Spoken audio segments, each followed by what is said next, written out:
Thank you. అందరికీ నమస్కారం. మీరు రోజు మినరల్ వాటర్ తాగుతున్నారా? దీనివల్ల నడుము నొప్పి, మోకాలు నొప్పులు వస్తాయా? మనం తాగే నేలలో టీడీఎస్ అంటే ఏంటి, అసలు అది ఎంత ఉండాలి? టీడీఎస్ అంటే టోటల్ డిజాల్వ్డ్ సాలిడ్స్. అంటే మనం తాగే నేలలో కలిసిపోయి ఉండే మినరల్స్, సాల్ట్స్ రేంజ్ అని తెలిపేదే టీడీఎస్. ఈ టీడీఎస్ తాగే నేలలో 50 కన్నా తక్కువ ఉంది అంటే ఆ వాటర్ తాలూకు ప్యూరిటీ చాలా ఎక్కువగా ఉందని అర్థం. మినరల్ వాటర్ అని, ఆర్ఓ వాటర్ అని మనం వీటినే పిలుస్తాం.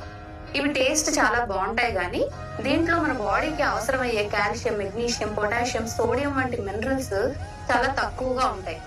కాబట్టి రెగ్యులర్ యూజ్ కి ఇవి మంచివి కాదు. మున్సిపల్ వాటర్ లేదంటే గ్రౌండ్ వాటర్ లో టీడీఎస్ 50 నుంచి 200 మధ్యలో ఉంటుంది. ఇవి తాగడానికి సేఫ్ అని చెప్పొచ్చు, ఎందుకంటే దీంట్లో అవసరమయ్యే మినరల్స్ ఉంటాయి.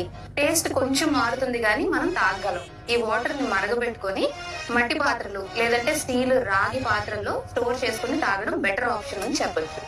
ఒకవేళ టీడీఎస్ 300కు మించి ఇంకా ఎక్కువగా ఉంది అంటే ఆ వాటర్ లో ఇండస్ట్రియల్, అగ్రికల్చరల్ వేస్ట్ కలుస్తున్నాయి. ఇవి తాగడానికి ఏమాత్రం సేఫ్ కాదు అని అర్థం.